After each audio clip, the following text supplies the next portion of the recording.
Welcome to Lee Anderson's Real World. I'm Lee Anderson, the Reform UK Member of Parliament for Ashfield, and tonight on the show it's a New Year special. I've got political commentator Reem Ibrahim, just engaged as well. Is that true? That is Congratulations. Right. Yes, thank you. And you've been on a bit of a weight loss journey as well, haven't you, this year? I have. I've lost 8 kilos this year, so I've really done my New Year's resolution. Well done. And he's back, our left in the corner, fresh from the care home, Stephen Pound. He's just guzzling his beer like that. Look, welcome back, Steve. You're our left in the corner tonight, but tonight on the show, it's New Year, so we're going to talk about last year and the political highs and lows of 2025, Stephen. What was the high point for the Labour Party in 2025?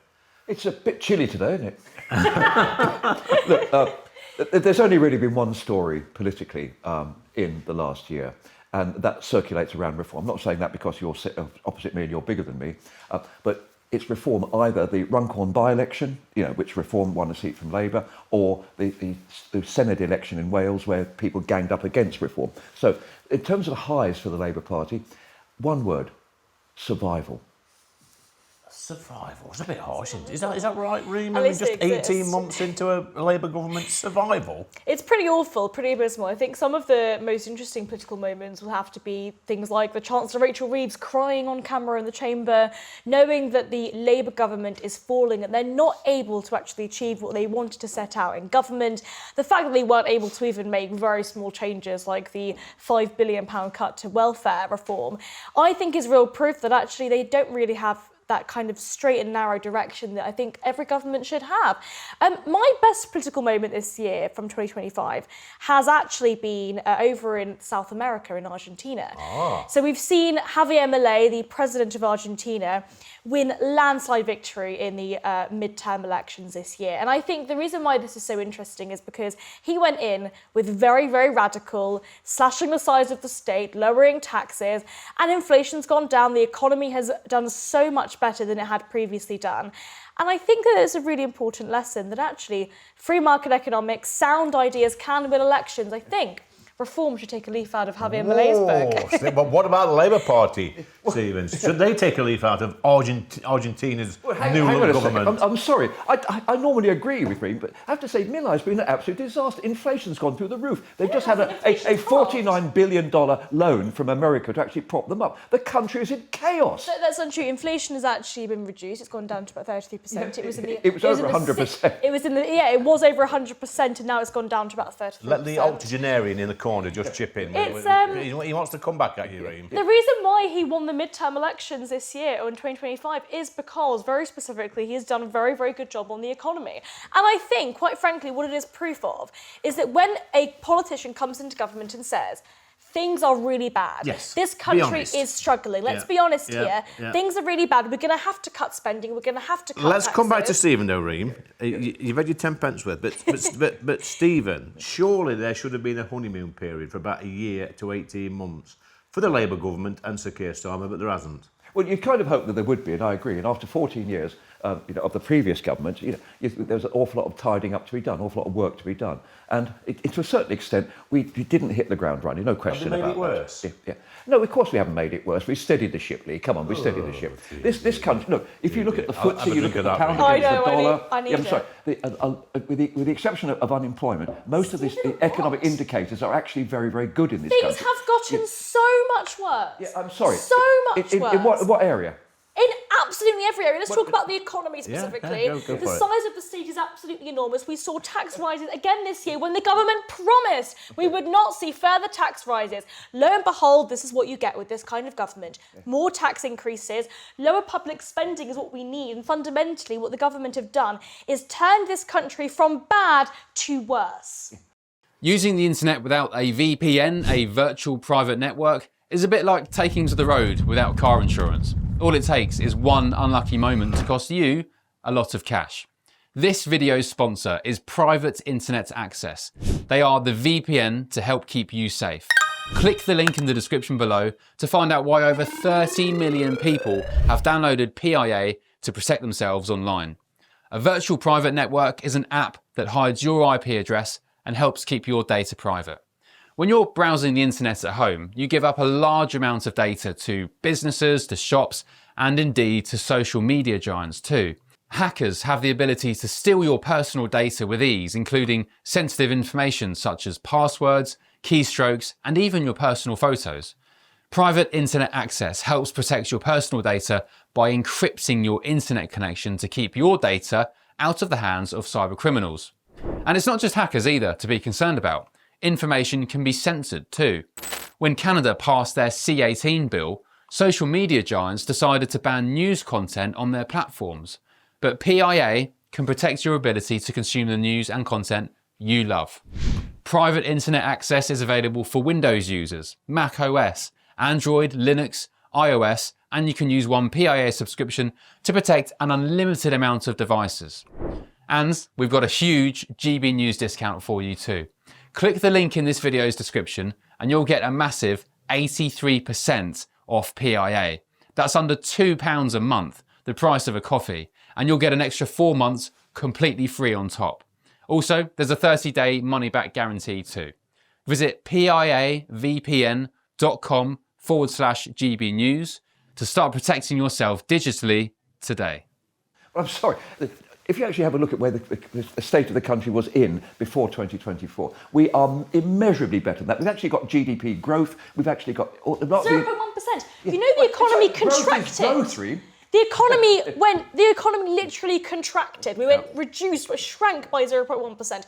It is completely untrue. And by the way, I think most people listening to this programme will know and understand that there are no jobs available, that the economy is shrinking, that actually for everyday people across this country, it is extraordinarily difficult to get up and go to work when you can see your neighbours on benefits literally raking in £40,000 a year for doing nothing. Well, hang on a second. So, how can it possibly be difficult to go to work because your neighbour's lying in bed or stinking in their pit all day? If my neighbour was doing that, I wouldn't lower myself to their standard. I'd get out and do a good graft and say, look at me, this is how to do it. I'm not going to sink. Unfortunately, lots of people have lost motivation because about one in four. You don't lose motivation because somebody next to you is an idle so-and-so. Well, how about we stop people from being idle so-and-sos and actually say when we're in a situation where 1 in 4 working age people are out of work, we actually have to take a step back and say, you know what, we shouldn't be forcing millions of hard-working taxpayers across the country to pay for it. Exactly. Hang on a second. Look, we talk about these idle sods, stinking in their pits all day. This is what West Streeting is doing. The number of people who are actually on PIP, who are on benefits, and that is ridiculous. We have to actually bring that amount down.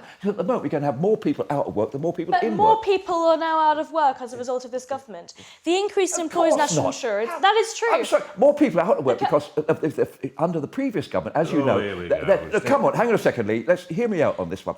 When they had these personal improvement programs, what's PIP stand for? Personal independence. Personal independence. You should know, Stephen. You're probably on it. He is on it. We know he is. You can tell. For his autism. Listen, have some respect for a pensioner, please. Look, the reality is when they're doing face-to-face interviews, there's a far lower uptake. Now they're doing them online. So many people are just gaming the system. As we all know, people have used that expression. And this government instead of reducing the size of the welfare state, they have actually increased public spending by 15 on billion it. quid. Exactly. It's abysmal. And you know what, can I just say, this isn't just about those people that are benefit scroungers, those people that are not going to work. I really do think it's an enormous waste of human potential. It is. There are millions of hardworking young people that actually are very intelligent, that are very interesting, I agree, Reem. have so much to contribute. I always say that are consigned to a lifetime there of is worklessness. talent on every street in this in this country. No one is consigned in that. No, you to be consigned. People have got some independent strength and power of themselves. It's not just a question of being consigned. You can get a job if you work hard enough. Unfortunately, the jobs actually don't exist. I mean, as a result of this They government, do exist. we saw a reduction in the amount of vacancies by about 700,000 in What the about the 3 months before hospitality September. industry, Stephen? Over 100,000 jobs lost since this awful Labour government came to power 18 months ago in hospitality. And normally these jobs are starter jobs for young people coming out of university or college or school, whatever. Well, hang on a second. The pub that we're in at the moment had their best ever Christmas this year. Their best ever Christmas. And why do you think that is, Stephen? Because it's a damn good pub. Because there's not many pubs left. Well, hang on, there's a new pub just opened down the... I've just moved house, and oddly enough, they've opened a pub 2 doors down from me. I believe almost half of pubs in Britain since 1980 have now closed down. Yeah. Well, That's hang on a second. insane. Look, hang on a second. We got, the smoking ban, we've got the drink driving ban. There's a whole totally, range of those things But absolutely have an can impact. You tell me, has there ever been a golden age for British hospitality? Has there ever been a time when the government was 100% behind British hospitality? 1980s, I would say Margaret Thatcher, bring her back. Whoa, Stephen, there's one for you. I don't think... Was that the golden age of hospitality? I think Pubs were it's a- closing in 1980. It was a situation in which we saw more and more people going to work and more people being able to have the money to spend on luxuries. Now, the problem is when it comes to jobs in the hospitality sector, the government increased employers' NI, Yep. so literally introduced an increase in the jobs Yeah, tax, which yeah. makes it more expensive Yep. for employers to employ anybody. The increase in the minimum wage, surprise, surprise, doesn't mean that businesses magically get more money. The money comes from somewhere, Yeah. usually with less jobs. Yeah. And the impending employment rights bill, which is going to be an absolute train wreck. Let's just chuck the for business employees. rates in there as well. Yes, absolutely. But hang on, let us not forget that in 1980, Margaret Thatcher came with the economy was on the rise thanks to the careful stewardship of Jim Callaghan and the Labour government.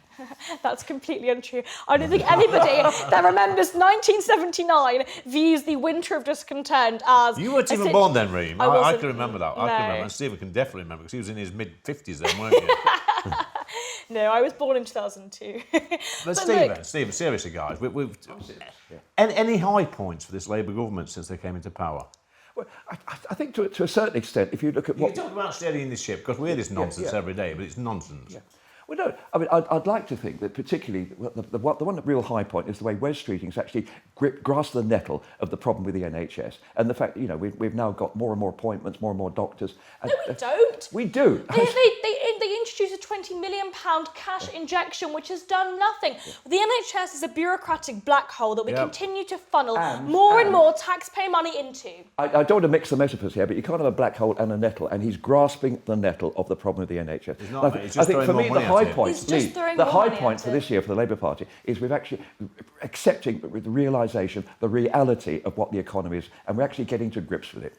They're saying they want growth. They're saying they want an economy that is actually growing and people have more jobs, and yet they are doing the exact opposite. So Stephen's right, the language is there, the rhetoric is there, but the actions are in complete antithesis to what will actually achieve economic growth. So quite frankly, I don't believe this government. I didn't believe the last government. I don't really trust any government. That's why I'm a libertarian. I believe that all politicians are liars, no offence. And I also think None that... taken. And I also think that we should not trust anybody that says that they know what they're doing when it comes to this government, because quite frankly, the British people have had enough. We've had enough of being taxed. This government, we're going to see in this parliament the highest tax burden in British history. We've had enough. We've had enough, Stephen, says Reem. It's okay for the pensioner in the corner. He's done his bit for society, or he's so he fine. says. He's got but he's all laying that. his allotment all day, making jam. Don't forget, I'm from the luckiest generation that's ever are? lived. The generation, we've not had to go to war. The first generation has not had a war. We've got the triple lock pension. We're in a very strong position. But that doesn't stop me weeping for my nation, for my country. I actually care and I love this country and I want to see it grow. And I have to say that the Labour Party long-term plan for this country is one of growth and expanding the size of the state and actually having Expanding the state. to actually We don't look want after the state people. to expand. Who's going to pay for it? Who's going to pay for it? Every single Productivity, person I Reem, know the that's biggest young is problem we leaving have- the country. That all Reem, young Reem, people Reem, are going Reem, to Reem, Dubai. Reem. The problem we have in this country more than anything else is productivity. The French and the Italians have better productivity than we've got to grow the size of the cake so that more people can get a slice of And it. this government have done everything they can to stop that from happening. Why would they do that? Why? Because the politics of it, they want to increase... Are you saying that they don't want growth? They want to Ideology. increase Are you saying that the spending. Labour government They've wants to increased talk spending the on country NHS. down? I think they have, and I think that's what What? they've done. It doesn't matter if it's what they want to do, I'm it's what they sorry. have done. That's delusional. Guys, I'm going to call it to a close there. Stephen's getting very excited. I'm thinking about his age and his health. We've got to cut it there. Hey, Stephen, just calm it Pacemaker down. off, sorry. Just take your tablets. We know you're back on them. Anyway,